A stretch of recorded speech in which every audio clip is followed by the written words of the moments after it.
સૌ સાથે સંગીત વૃંદ સાથે ઉપસ્થિત સૌ મહાત્માઓ, હું મહાત્મા શબ્દ વાપરું છું કેમ કે તમે એક પ્રકારની આરાધના કરો છો. તમામ ભૂદેવોના ચરણોમાં વંદન કરું છું. બધાને પાય લાગુ, માતાઓ બહેનો બધાને પાય લાગુ. આપણા ડીડીભાઈ રાજપૂત, આપણા આગેવાન માન્ય શ્રી કનુભાઈ વ્યાસ, આપણા જિલ્લાના મહામંત્રીજી અને અહીંયા ઉપસ્થિત તમામે તમામ આગેવાનો, મારા વાવથી ભોપો અહીંયા છે, મગનીરામ મહારાજ છે, વાલજી મહારાજ છે, અહીંયા બધા આગેવાનો છે, તમામે તમામ આગેવાનો વડીલો.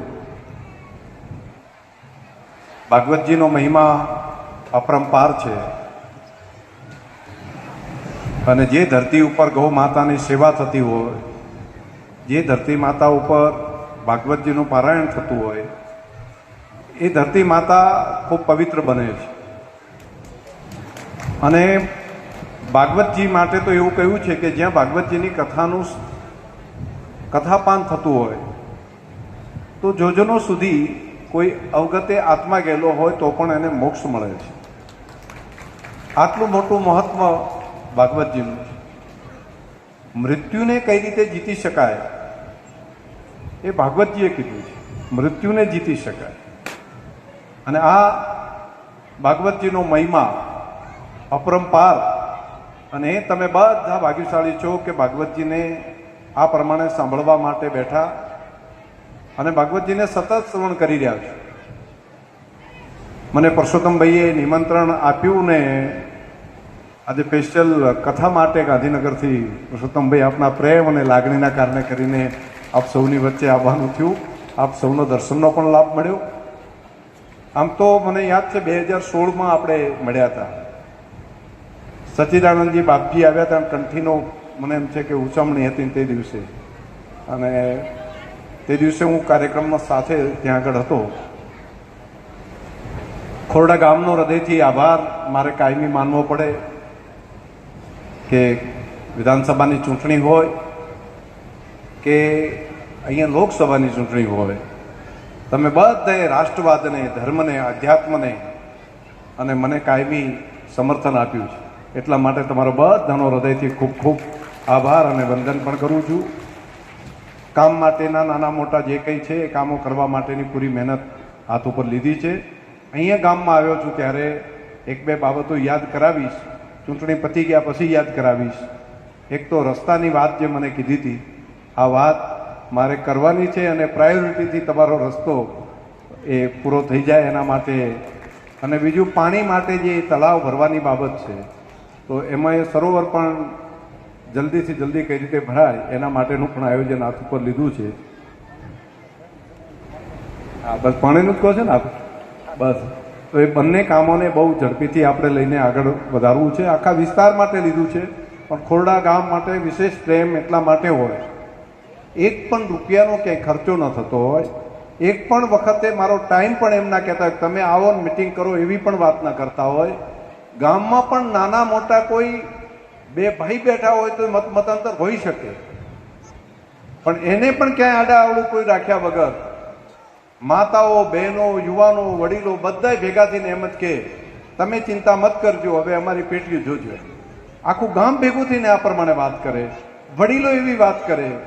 ગામમાંથી હું ત્યાં આગળ મળ્યા, ગામમાં અને કામ કરવા વાળી ટીમ પણ ખેતરે ખેતરે ફરતા હોય. કોઈ નહીં કોઈ દાડો સ્વાગતમાં આવે, ના કોઈ પહેલામાં આવે. જાતે જ મહેનત કરવાની, જાતે જ મથામણ કરવાની. એટલા માટે કરીને મેં વાત કરી હતી કે ખોરડા ગામને હું હૃદયપૂર્વકના વંદન કરું છું. આ વંદનની વાત હું કરું છું. આ બધા ભાવ માટેના મારા વંદનો છે. બધાને ખૂબ હૃદયથી આભાર. બાપજી ધર્મની રક્ષા જે કરે છે, ધર્મનું પાલન જે કરે છે, ધર્મ એની રક્ષા કરે છે. આદિકાલથી આ તો ચાલ્યું આવે છે. ગૌ માતાની સેવા કરવાનું કામ જે લોકો કરે છે, ગૌ માતા એની રક્ષણ કરે છે.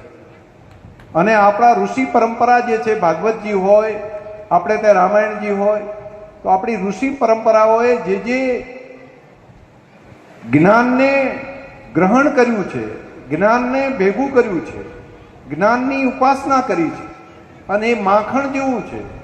જેમ દહીંને દૂધને વલોવીને સાસ દહીંમાંથી દૂધમાંથી દહીં થાય, દહીંને વલોવીને જે પ્રમાણે માખણ થાય, તો ભાગવતજી તો સીધા આપણને માખણ તરીકે આપતા હોય ને એ રીતે વલોવેલું છે. એના એક એક શબ્દ, એક એક બાબત જીવન જીવવા જેવી છે. રામાયણજીમાં પણ એવું જ છે. બે ભાઈઓને કઈ રીતે રહેવાય, તો ચોખ્ખી વાત કરી છે કે રામ ને લક્ષ્મણ, રામ ને ભરત હોય એ રીતે જીવન જીવાય. પતિ પત્નીનો વ્યવહાર કેવો હોય, તો સીતા માતા અને ભગવાન રામચંદ્રજી જેવો હોય. પિતા પુત્રનો પ્રેમ કેવો હોય, તો દશરથ રાજા અને પ્રભુ રામ જેવો હોય. સ્વામી અને સેવકનો ભાવ કેવો હોય, તો હનુમાનજી મહારાજ ભગવાન રામચંદ્રજી જેવો હોય. આમ તમે જોશો તો એક એક ઘટના આપણને સીધી સીધી આપી દીધી. અત્યારે દુનિયાની અંદર એક પતિવ્રતા, એક પત્નીવ્રતા માટેની વાત આવે, એડ્સ જેવી બીમારીઓ જ્યારે દુનિયામાં આવી હોય ત્યારે બધા લોકોની નજર આ ઋષિ પરંપરા ઉપર આવે છે કે એક જ જગ્યા એવી છે, એક જ સંસ્કૃતિ એવી છે કે આ બીમારીઓમાંથી બચી શકાય. નવી સંસ્કૃતિ આપણી દુનિયામાં જે કુટુંબ પ્રથા તૂટી ગઈ એની જગ્યાએ એક પતિવ્રતા, એક પત્નીવ્રતાની વાત રામાયણજીની અંદર કીધી છે. કુટુંબ પ્રથા જે તૂટી ગઈ છે, પરિવાર જે વિભાજિત થઈ ગયું છે, એની બદલે ભારત સામે આખી દુનિયા નજર કરીને બેઠી છે કે હિન્દુસ્તાન આટલા વર્ષોથી કઈ રીતે ટક્યું. તો એની પાછળ કોઈ હોય તો કુટુંબ વ્યવસ્થા છે, આપણી પરિવાર વ્યવસ્થા છે. આ બધું આપણને દુનિયાને પહેલા લાગતું હતું કે આ તો જૂનવણી છે, પરંતુ આજે આખી દુનિયા ફરી ફરીને આપણી પાસે આવવા માંડી છે કે આપણા ઋષિ મુનિઓએ જે તપશ્ચર્યા કરી અને આખું જ્ઞાન એને સહજતાથી પ્રજા જીવનની અંદર મૂક્યું હતું એ સાચું છે. યોગને દુનિયા નથી સ્વીકારતી. હવે જ્યારે વર્લ્ડના જે ઓર્ગેનાઇઝેશન છે, ખાસ કરીને WHO છે, એ બધા એમ કે ના, વાત તો સાચી છે, યોગ છે એ તો જીવન પદ્ધતિ છે. અને યુનાઇટેડ નેશન જ્યારે યોગનું સ્વીકૃતિ કરે ત્યારે આખી દુનિયા એમ કહે છે વાત સાચી છે.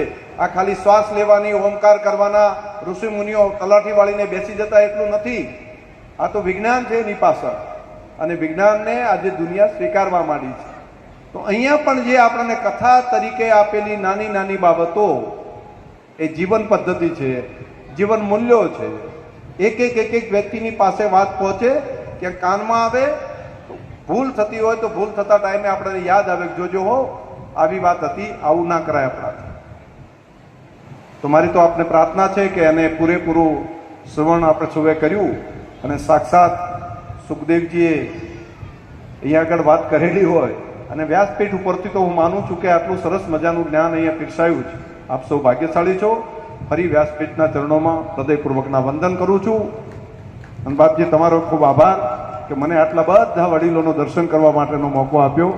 સૌનો હૃદયથી ખૂબ ખૂબ આભાર, બધાનો વંદન કરું છું.